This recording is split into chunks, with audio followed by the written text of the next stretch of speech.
Dysautonomia is an umbrella term for a group of conditions that affects the autonomic nervous system. So anything that your body controls automatically without you thinking about it is affected in someone who has dysautonomia. Some things that are affected by your autonomic nervous system include your heart rate, blood pressure, pupils dilating and constricting, kidney function, digestion, and temperature control. The two forms of autonomic dysfunction that I've been diagnosed with are POTS, which stands for Postural Orthostatic Tachycardia Syndrome, and Neurocardiogenic Syncope. Fatigue, headaches, have trouble concentrating, fainting, weakness, digestive issues. Those I would say are the most common symptoms, but there's definitely an entire array of symptoms. The thing with dysautonomia is that it's really hard to diagnose because there are so many systems involved within the autonomic nervous system. Dysautonomia manifests differently in different people, but is generally characterized by something called orthostatic intolerance. And what this means is that people with dysautonomia rather, when they stand, instead of the blood going down to their feet and back up to their brain, the blood goes down to their feet and just pools there and then doesn't go back up to the brain.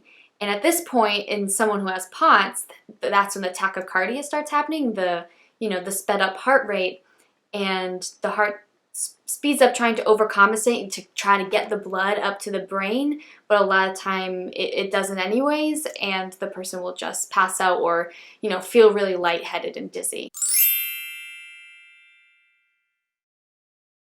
Dysautonomia is generally diagnosed in one of two ways, and one of them being taking orthostatics, which is taking someone's blood pressure when they're seated, laying down, and standing to try to see the heart rate changes and the blood pressure changes between that lying down, sitting, and standing position.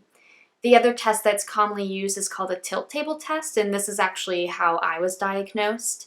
And a tilt table test essentially lays you down on a table and straps you down. And at there's the table, and then there's the part that goes like this where your feet kind of sit. And you lay on the table, and then they tilt the table upwards so you're in a vertical position.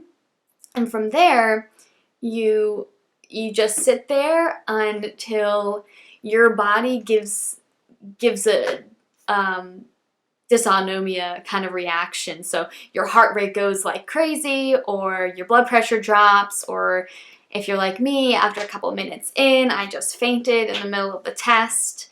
And I was really nervous because I heard the test could last up to 40 minutes, and I was like, oh no, I passed out 7 minutes in. Does that mean I'm going to have to redo this test? And like, oh no, we got everything we need. I was like, okay. So it's a really I don't want to say easy test because you go in and you faint, which is kind of awful, but it's over pretty quickly on the bright side.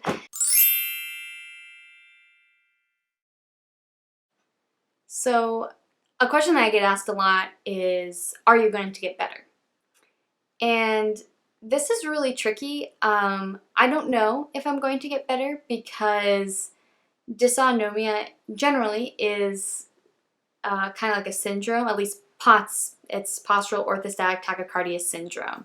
It means that it's a group of symptoms that is caused by something else. And a lot of times dysautonomia is caused by something else. And depending on what that causes, that determines whether or not you're going to get better or not. So the best case scenario is that you have dysautonomia that's caused by a virus or something like the flu, or mono. A lot of people get after having mono. And in those cases, a lot of time people grow out of it.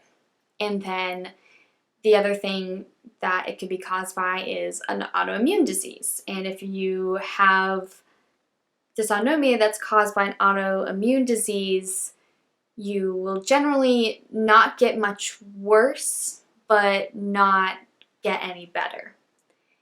and you'll have it for your lifetime. And then the third kind of prognosis is if you have dysautonomia that's attached to a progressive disease. And in that case, if you have that, your dysautonomia will progress with your progressive disease, and in some cases, very rare, can lead to death.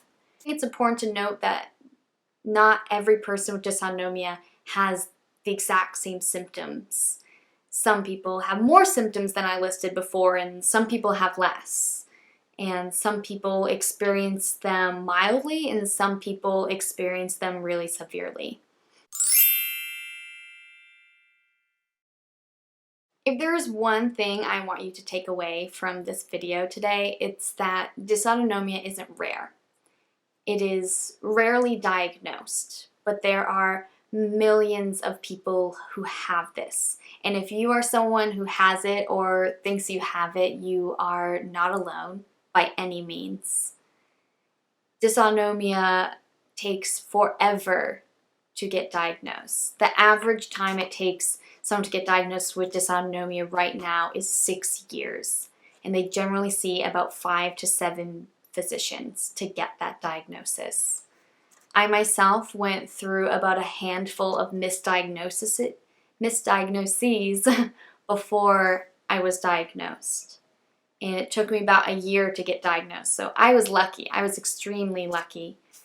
But just remember that. It's not rare, and if you think you have it, you're definitely not alone. If you like this video and want to see other videos about dysautonomia and tips and tricks with living with it, please give this video a thumbs up and be sure to subscribe. I make new videos every Friday. That's a new thing. I'm going to start making videos every Friday, so you should subscribe. Okay, bye.